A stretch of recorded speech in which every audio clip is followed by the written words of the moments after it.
Of the UEFA Super Cup. We've got some interviews coming in over the line for you, so let's listen into them. We've got Javi Martinez, the scorer of the winning goal, speaking in Spanish. Let's listen in. ¿Qué piensas y qué significa para ti este gol? Bueno, es un día muy emocionante. Says it's a really emotional day, an incredible final. To be able to put one in the back of the net like I did 8 years ago in the final, I really don't have the words to describe this moment, what it means. The journalist now asking him whether this will be his last game at Bayern Munich. He says, I'm not sure. We're going to have to see what happens over the next days and weeks. Going to spend this time now with his teams and with the rest of the boys, and if next Sunday he's still with the team, he's going to do the same as this time and give everything he's got. So short and sweet, but a fantastic moment for him, especially given the fact that he may well potentially now move on to another club and go back to his boyhood club, to Athletic Bilbao. Who are we going to listen to now? Jamie. Really? Lewandowski. Yeah, Robert Lewandowski's been speaking in Polish. Would you mind? Yeah, no problem. Robert Lewandowski, mam nadzieję, że nie słychać tam na dole, bo jesteśmy od siebie oddaleni jakieś, ja nie wiem, z 8 metrów przynajmniej, także z takiego dystansu jeszcze nie miałem przyjemności z tobą robić wywiadu. Gratulacje z okazji kolejnego sukcesu twojego i twojej drużyny. To był dla was trudniejszy mecz niż ten podczas turnieju Final Eight w Lizbonie? Didn't quite catch that last bit. Na pewno trudniejszy z tego względu, że dzisiaj nie wyglądaliśmy jak tak naprawdę jak w sezonie, to dopiero nasz drugi mecz. Więc to było widać, że czegoś tam jeszcze brakuje, ale też nie można było oczekiwać, że w drugim meczu po przerwie, po Lidze Mistrzów, po całym turnieju w Portugalii będziemy grali gdzieś tam czegoś brakowało. Oczywiście cieszymy się ze zwycięstwa, bo na końcu tak najważniejszy tytuł i kolejny Ta sytuacja z pierwszej połowy...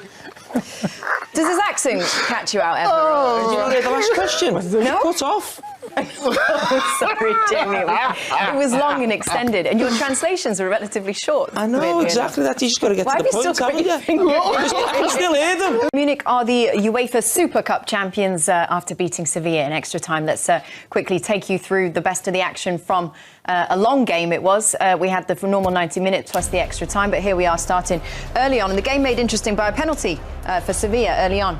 It was, and Sevilla started really well. It was only 30 minutes, but that dangerous side on the right-hand side, cross to De Jong, and that late run from Rakitic, Alaba, just forgetting about the ball, and I think it's a correct decision. Penalty kick, well dispatched by a very impressive Ocampos.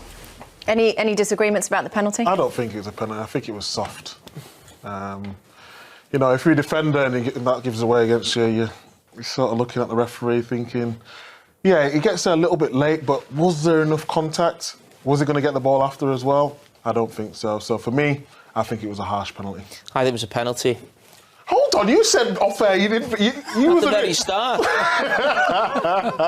And then I thought, if Roberto, the manager of the #1 team in the world, thinks it's a penalty, or Micah Ritchie thinks it was, I'm thinking, Kate, what do you think?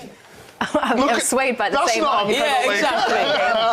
Come on, let's watch it in slow-mo there. If he doesn't get knocked over, do you think he's going to get the ball? I think he is. That's what changed my mind. I don't think. Look, the keeper's going to go straight into the keeper's hands. The keeper didn't wait for the ball to come. The keeper bent down and leant down and had to reach for it. Because he adjusted to what was happening. Yeah, so if he hadn't been knocked over, on the front foot, he would have been proactive. Do you not think he would have got there? No, I don't think he would have got there.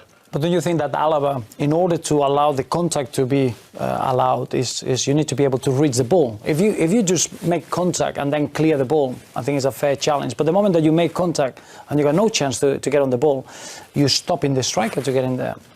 What's your answer to that? I just think it was harsh. He hasn't got one. Let's take a look at then the penalty being taken. But it's brilliant. I mean, he just keeps his eye on the goalkeeper at all times and then gives him the eyes at the last minute, just whips it into that far corner. See lots of players doing that now. Actually, you saw at the weekend a goalkeeper saved one from Jorginho, Chelsea. One he does like a little run, little jump in the air, but keeps his eye on the goalkeeper all the time. The only problem is if the goalkeeper doesn't move, we all talk about waiting for the goalkeeper to move.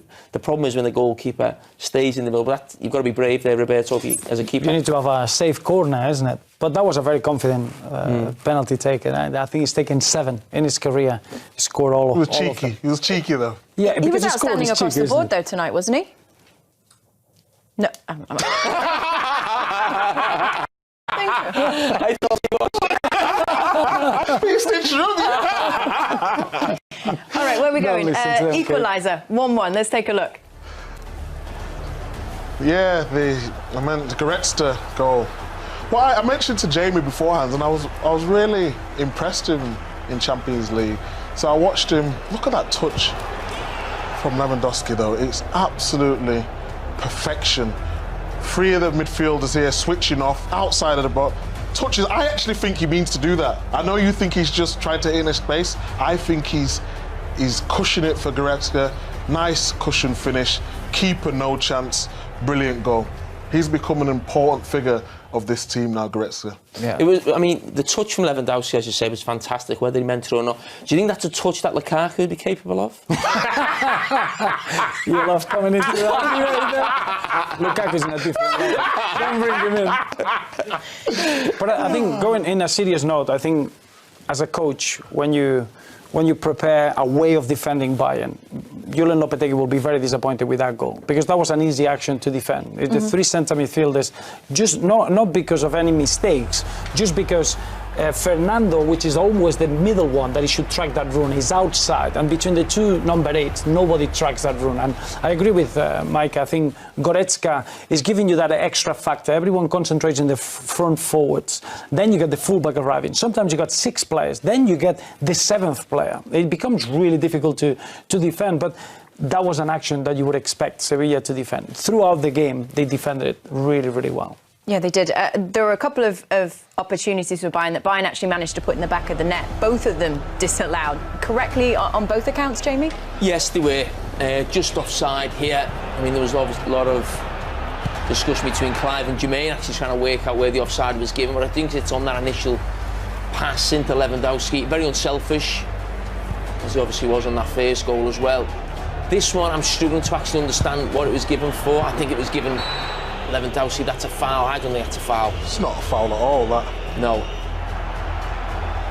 That was the dominant period. That was the 25 minutes that Bayern looked like that team that we all expected. But those 2 goals, it could have gone either way. It's just a thin margin. I think apart from that period of 25 minutes, Sevilla was well in the game. So let's revisit that second incident that you just said you weren't quite sure about what it was given for. Should VAR have corrected that? Could they have? That's what you're trying to work out, because we talk about clear and obvious mistakes. So obviously, you know, English referee, linesman as well.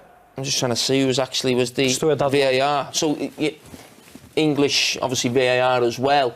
And maybe he's looking after his mate and doesn't want him to make an yeah, but we've said this how many times. VAR, that was a perfect example of probably the way to use it. You're not putting any. That's not a foul there. Do you know what I mean? Do you think Stuart Atwell on VAR doesn't want to go against Anthony Taylor? I probably big agree European with you. game, or he doesn't think it's a huge mistake. He thinks there could be something there. I think it is a huge mistake though, because no matter how many times you look at that, that's not a foul. And like you said, I don't think he wants to do his friend. You know, he don't want to dig his friend out. Let's be honest. If you look at it again, the player's actually leading on Lewandowski. He's not leading on. You know what I mean? It's not the other way round. Like what has he done there? He's not put his arm on him. His body's in the right position. He's headed the ball back. If anything, he's grabbing hold of Lewandowski. So they're the decisions with VAR. That's why I get so frustrated with VAR, because what's the point in using it if you're not going to give decisions like that? But I think in this case it's very clear, the VAR usage. One thing is what we think about when the intervention should be, but UEFA tells you very clear, unless you feel there is a big mistake by the referee, you cannot intervene. Now here, maybe we're missing 1 or 2 frames. Maybe the action that the referee saw, because the referee saw something. It's not that the other way around, that he missed it. He saw something and he gave it. Now, in the VAR, should not intervene in that case. Because but did you see exaggeration from the player?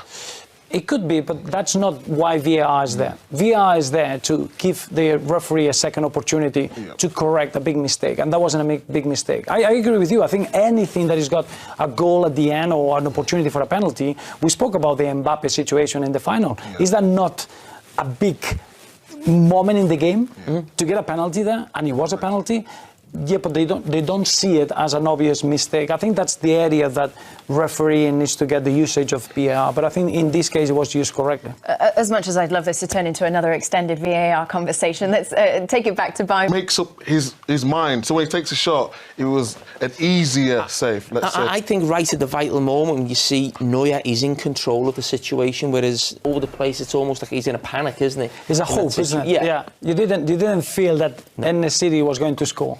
You got moments that they got a player that they're going to shoot to score. It wasn't. It was a hope, and obviously that moment probably was the difference between winning or not for Sevilla. Golden touch from Hansi Flick in this one as well. Brings on Javi Martinez as a substitute, scores the winning goal. Roberto.